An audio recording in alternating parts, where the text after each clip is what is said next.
Well, it's not quite 3 o'clock on Saturday, what is the date today? God. Yeah, idiot Neil. 2nd of November.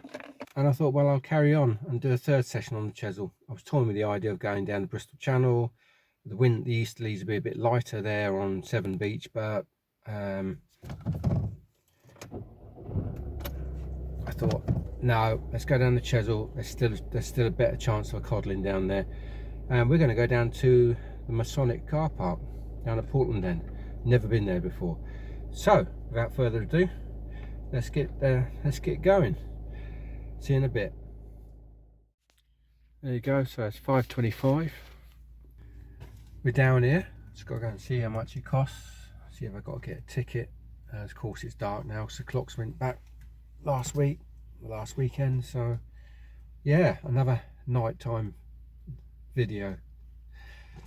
Anyway, rightio, let's crack on.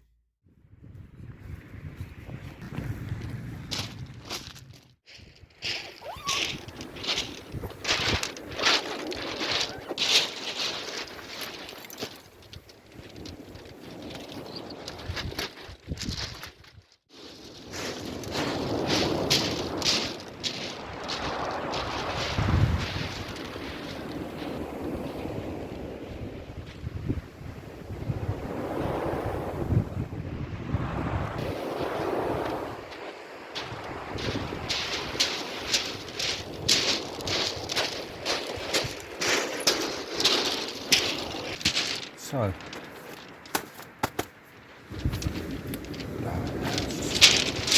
tip it up a little bit.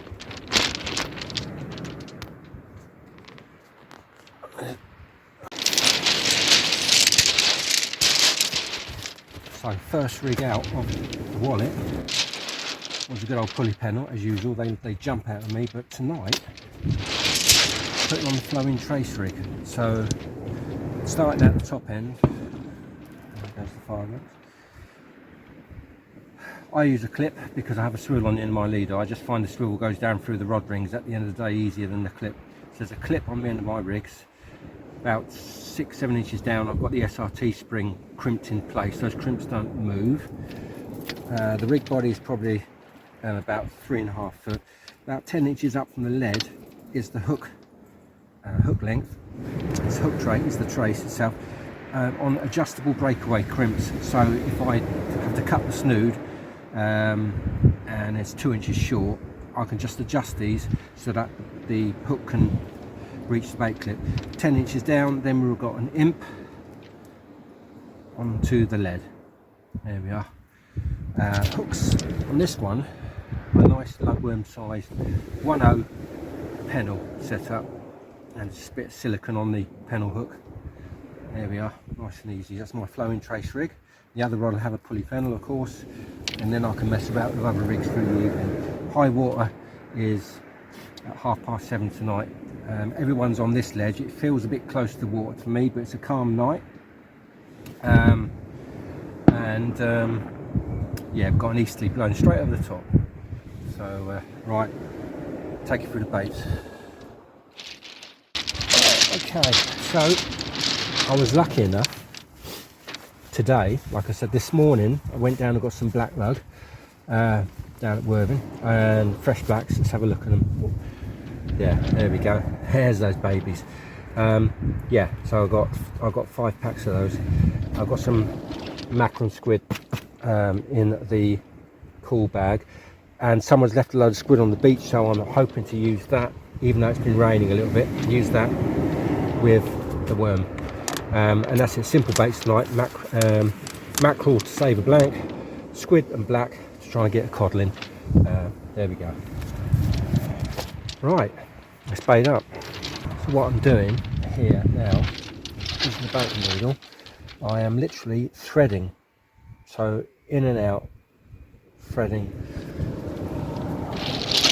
in and out, threading the worm on. I'm going to put, those gaps out of the way.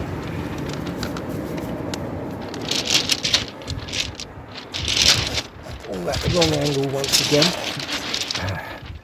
So, put the worm on, just keep threading it through, so you're piercing the flesh like so. Just lets more juices out. Now that's a nice bait. And what we'll do, we'll go and get some of that squid that bloke's left behind. Yeah, a load. Absolute load of squid left on the beach. It's good enough. Right, here we go. Do that.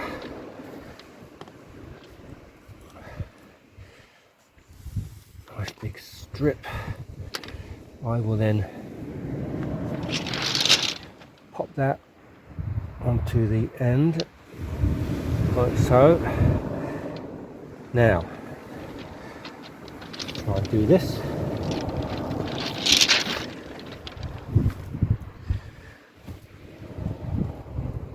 I'm going to bind that first and then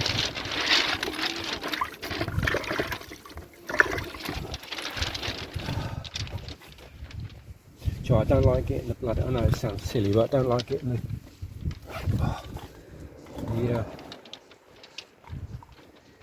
cotton case dirty. I try and keep things as clean as possible. I don't know whether it's just because of my bloody age. I don't know. I don't know where this idea comes from. Keeping everything clean. Just like so. Then we've got to bind. Lay flat if you can. Bind that squid on the end there.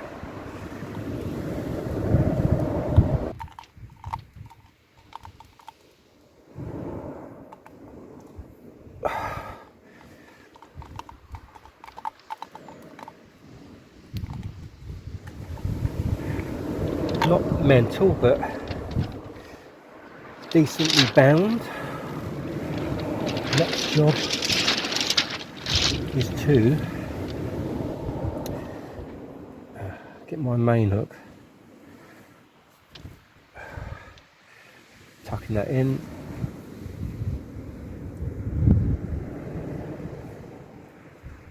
and then out like so. So it's gone in and out, so it's now I'm going to bind all that lot up the line here. So there's quite a bit of cotton used in this technique, to be honest with you. Quite a bit. Now I can hold it all against the needle.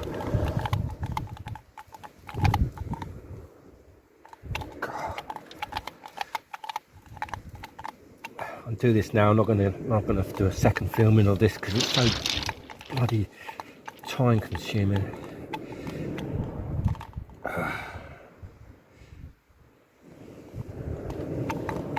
And around, around, around, around.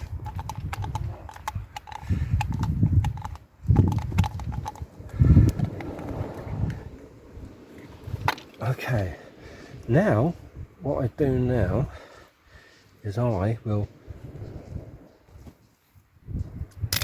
pull the needle out and it leaves that, and then I bring that 1/0 down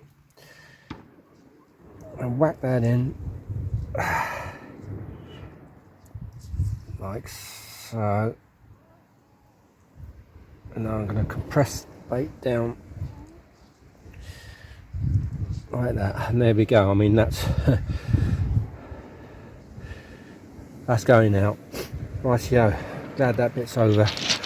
Yeah.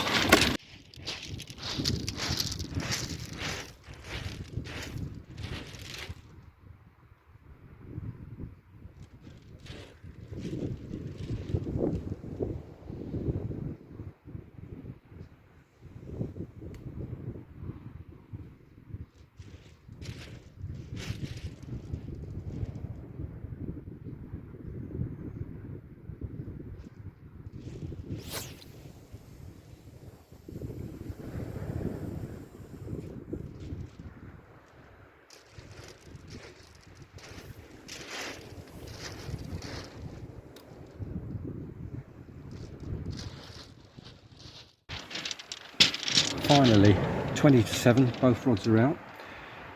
The filming does bloody take time. I had to retake the scene when I was showing you the first rig I was going to use, because when I picked up the rig wallet and I moved the camera, I switched bloody, I hit the pause button, the stop button, and I didn't realise and went through a whole sequence without realising, so I had to retake that. So yeah, it's not easy. Raining tonight, it's been raining all day really, but that real fine miserable drizzle, anyway, and then I'm going to have my dinner now. You can watch the, well, I say you can watch the rods. Let's make sure I get the tips in focus this time. I want her a bit closer, nice and low as well. Sea's like a mill pond because the easterly is blowing it flat. Luxury for me. Right, there's the tips. You can watch the rods.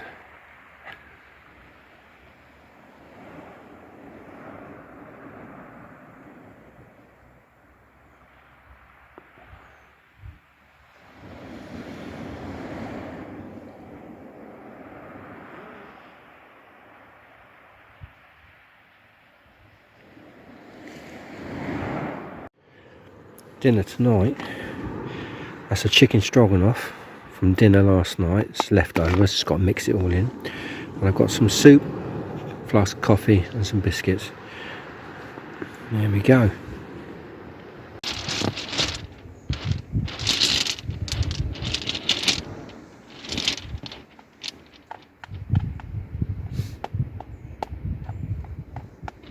The rice is cooked with a garlic, salt and chopped onions, and then the stroganoff bit, well, that's double cream, a whole pot double cream with about 4 tablespoons of tomato puree or tomato sauce, the sort of pasta sauce, and you fry your chicken, you add your your onions, you add your double cream, your pasta sauce to it, and you can make it as strong or as weak as you want as regards to like the tomato flavour. And there we go. Nice little Brazilian style dish. I know it's cold, but I'm not doing overnight, so I don't really need my cooking. I don't mind eating this cold. Some people turn their noses up, but I'm hungry. It tastes good.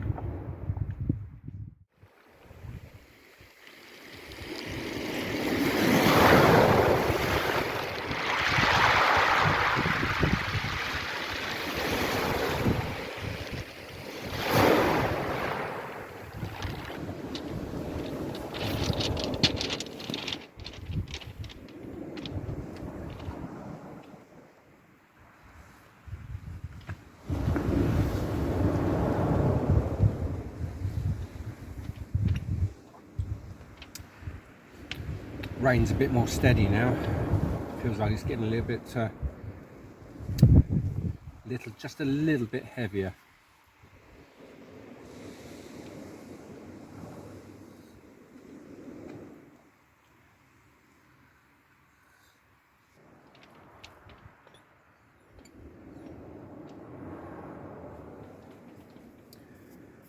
Good old tomato soup. Just as well I'm eating now because we're coming up to high water. It's going to be a quiet period. Once we get over high water, about an hour after the tide starts pulling again, we should get some action. Yeah.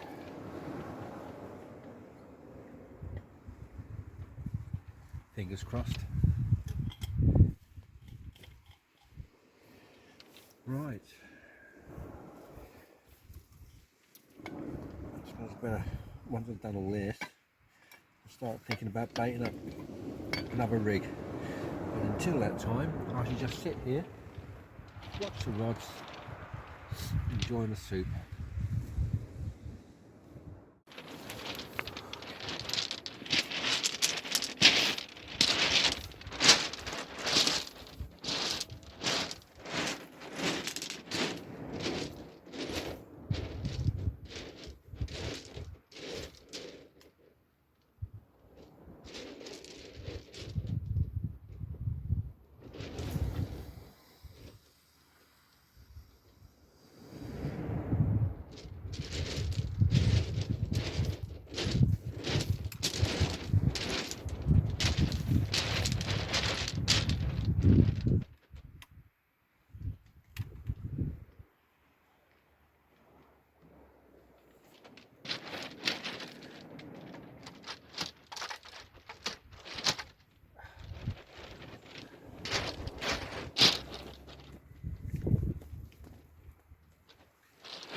I just kind of flicked that a little bit. I did, well, not flicked it, just put it at a shorter distance, that right hand rod, just to see.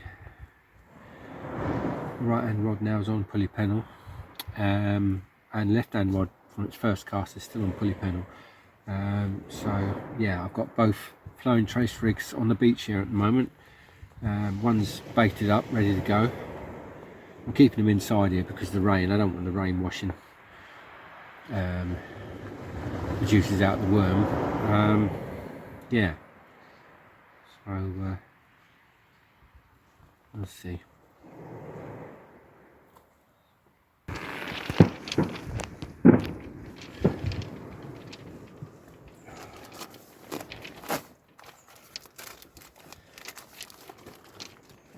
That's it, 3/8 flapper. I've decided 3/8 flapper's going out. Out she goes. She got new hooks on. This is where I put them on last week.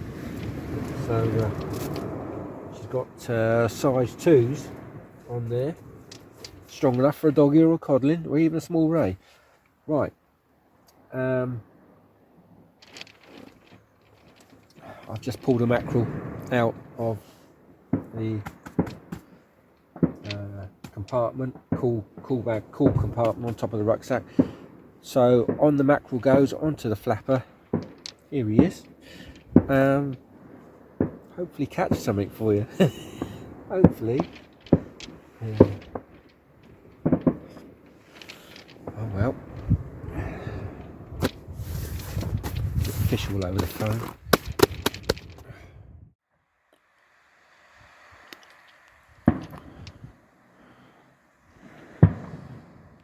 Well, it's a nice little fire, or big fireworks going off. Must be a display on Portland there, on this side of Portland.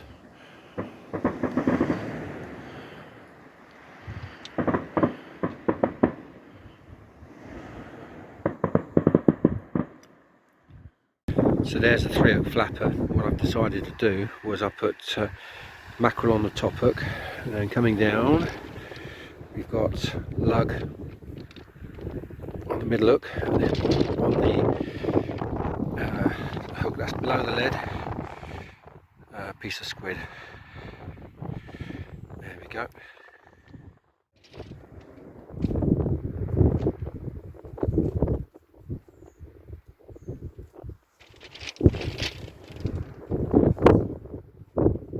So I'm starting to get rigs all over the place here. So I've got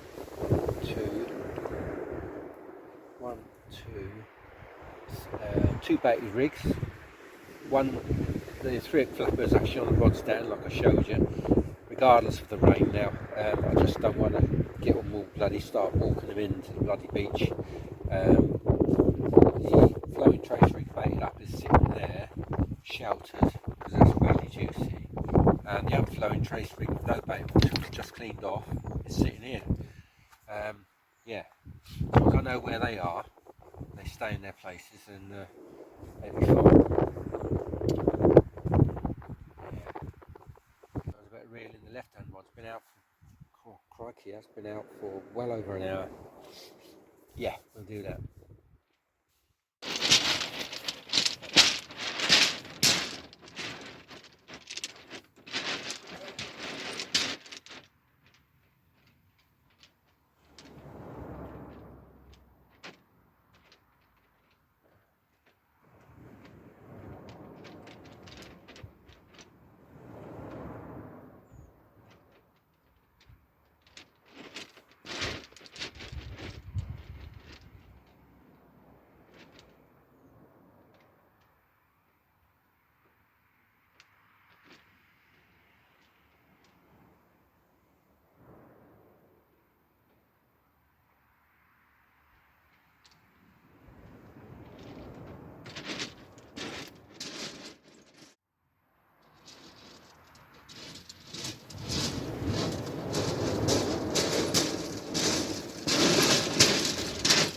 Well, there we go.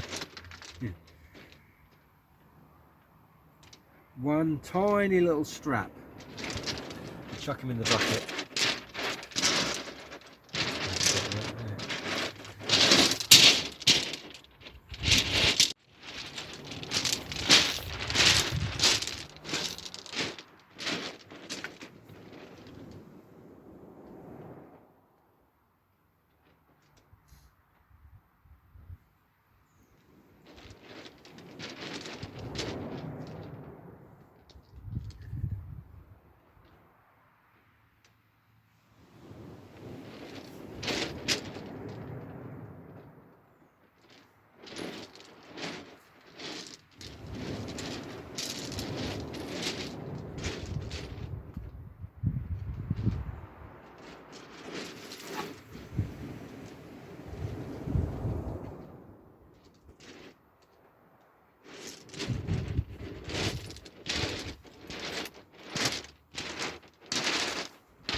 Right, I've got bites on the left hand rod on the 3/8 flapper. And here comes the rain again. Rain's on and off tonight, it is. Come on now. Do it for the camera. Come on now.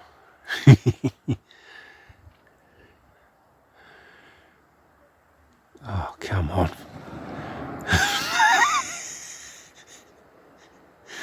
Oh dear.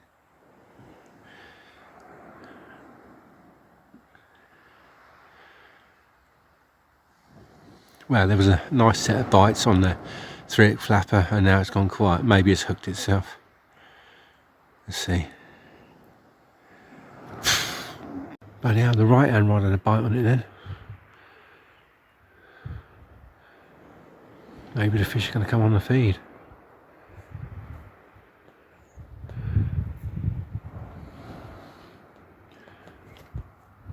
Okay. Right, that left hand rod had another little nibble on. I've just tightened both up. Let's see.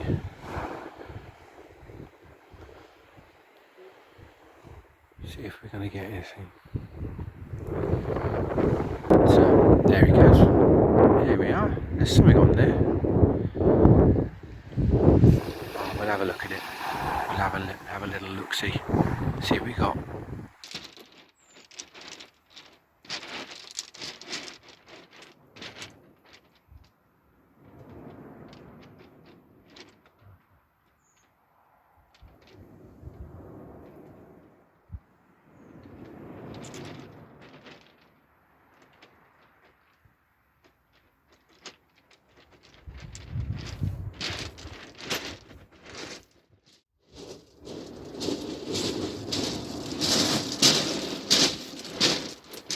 That one's a blank.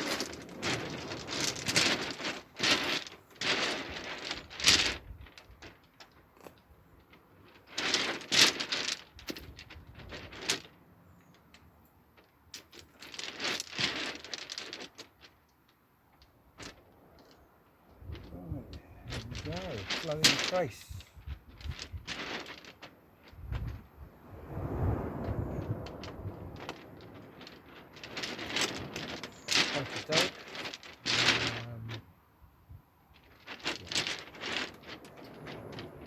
Let's just flick this flowing trace rig and see what happens. Literally a flick.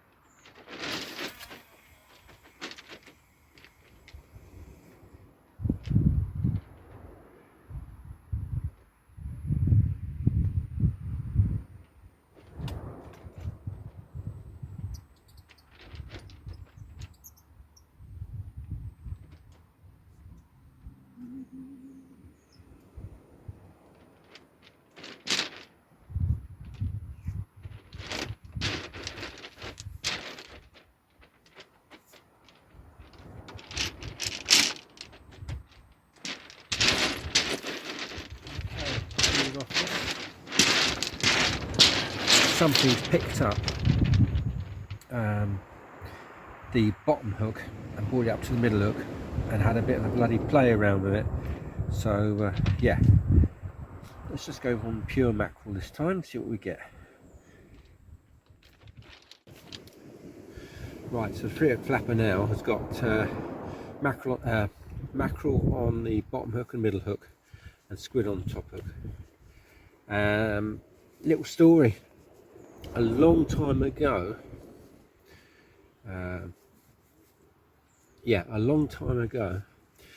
back in September '97, I fished the Yeovil and District Sea Angling Club open match.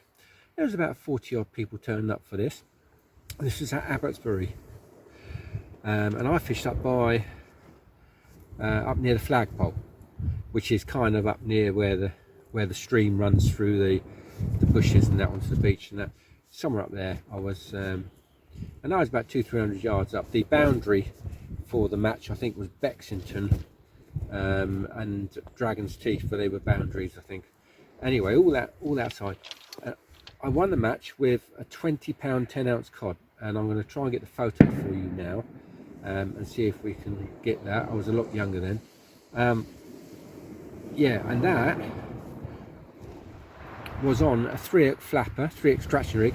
But back in the day, Tony's Tackle used to sell these hooks called C-Match Blues, and I caught it on a size 4 C-Match Blue. Might have been a size 4 or size 2 C-Match Blue with a sort of little half piece of black lug on, frozen black lug, like a particle bait. I mean, that's lost inside the mouth of this cod. And when I yeah, so I had that 20-pound 10-ounce cod, and I had a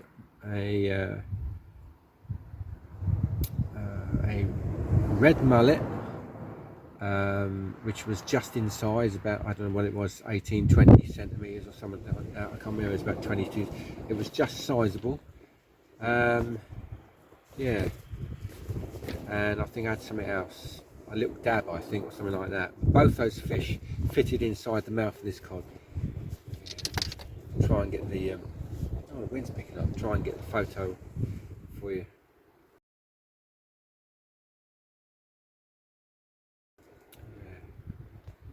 Yeah, back in the day. And it seemed to be in the mid-90s when the codling started to switch around. People started to catch them in September through to November.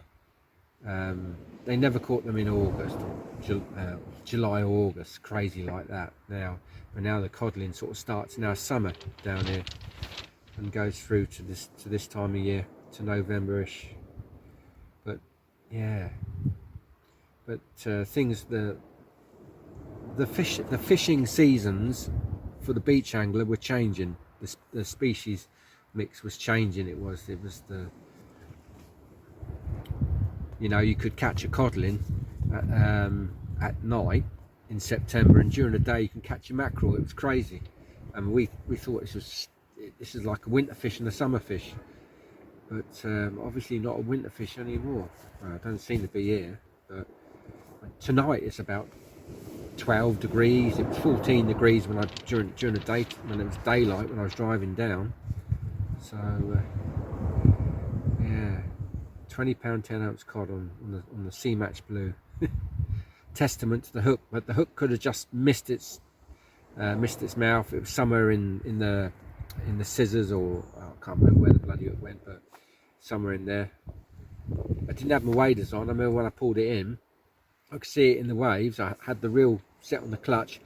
I literally just, as I got to it, I just had my walking boots. I just ran into the water and put my hand, and I didn't see the length. I put my hand into his gill, and my fish went inside his gill, and I screamed. I screamed out, and then I lifted this thing up, and this thing was like 3.5 foot in bloody length. Oh God,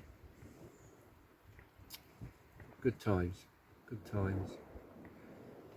Yeah. The rod I was using then was an 11'8" up position NG1, 4-foot carbon butt, 8-foot tip, the new generation 1. And Paul Carey had put that rod over 250 yards back then in the when the rod first came out in the 80s, in the early 80s. He put it over 250 yards. Yeah, that was my first Siplex, was an NG1.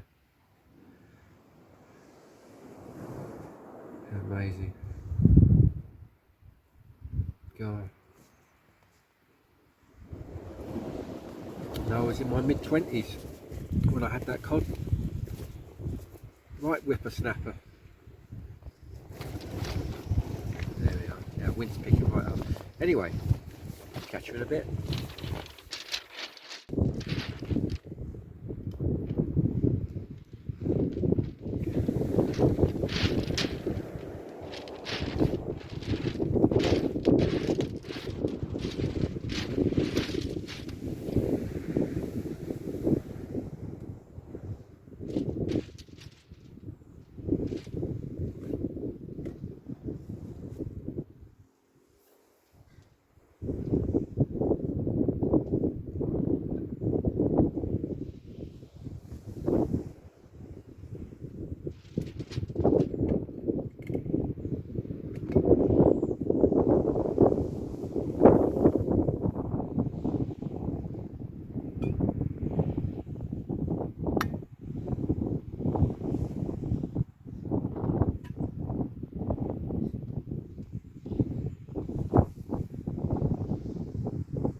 quick update. It's 9:45 now, and Rod's been fishing since 6:20 was the first cast, I think, this evening. And we've just had the one strap, and yeah, and I lost that other little thing, whatever. Oh, there we go again. I can't, as soon as I do an update, I get bloody bites on the scratcher. Right, this time I want to hook it and bring it in. Yeah, so last time we had bites on the scratcher, we missed it. I'm going to have to hold the rod and strike it by the looks of it. Yeah. Well, I'm going to keep on going.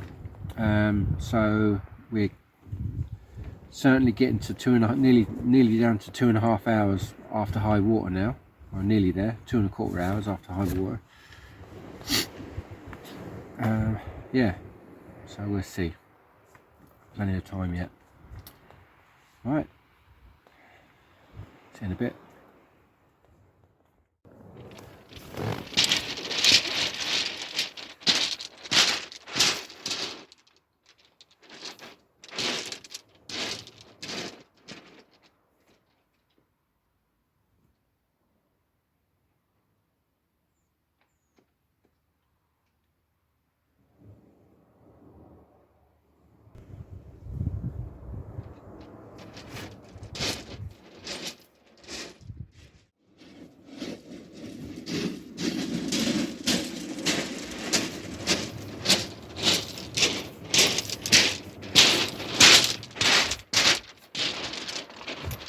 Right.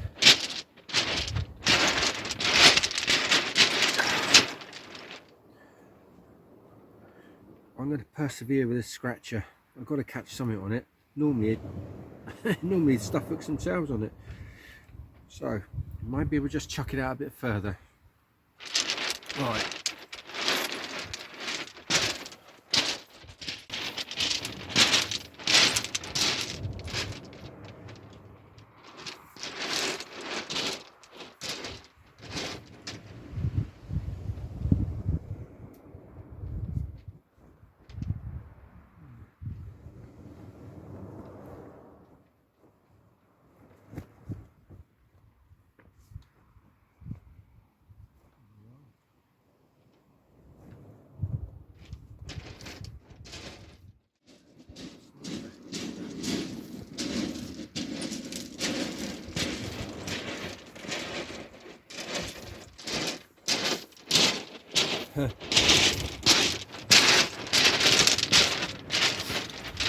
Another strap, even smaller than the other one.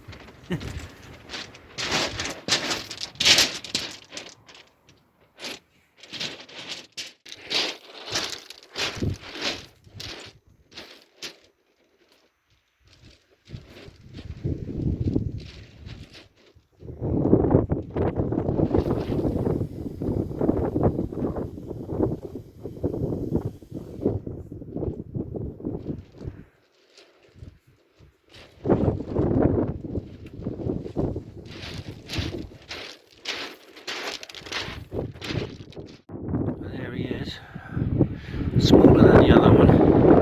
We're getting back. I just reeled in another one. It's completely mullered my rig. I've still got to unhook it, so there's two in there. There we are. Let's get them back.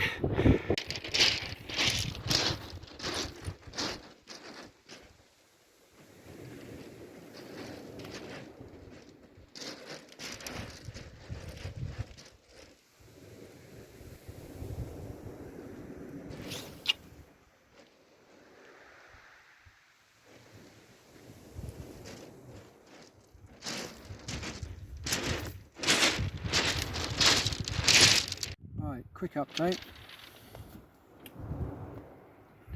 10 to 11, and so far it's just the 3 straps.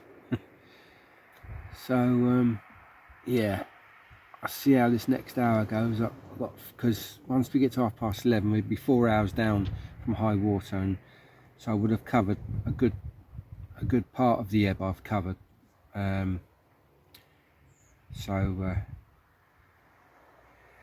Yeah. well, I'm just going to say what I usually say is, if I don't get anything in the next hour, next time you see me, we'll be back in the car. Catch you in a bit.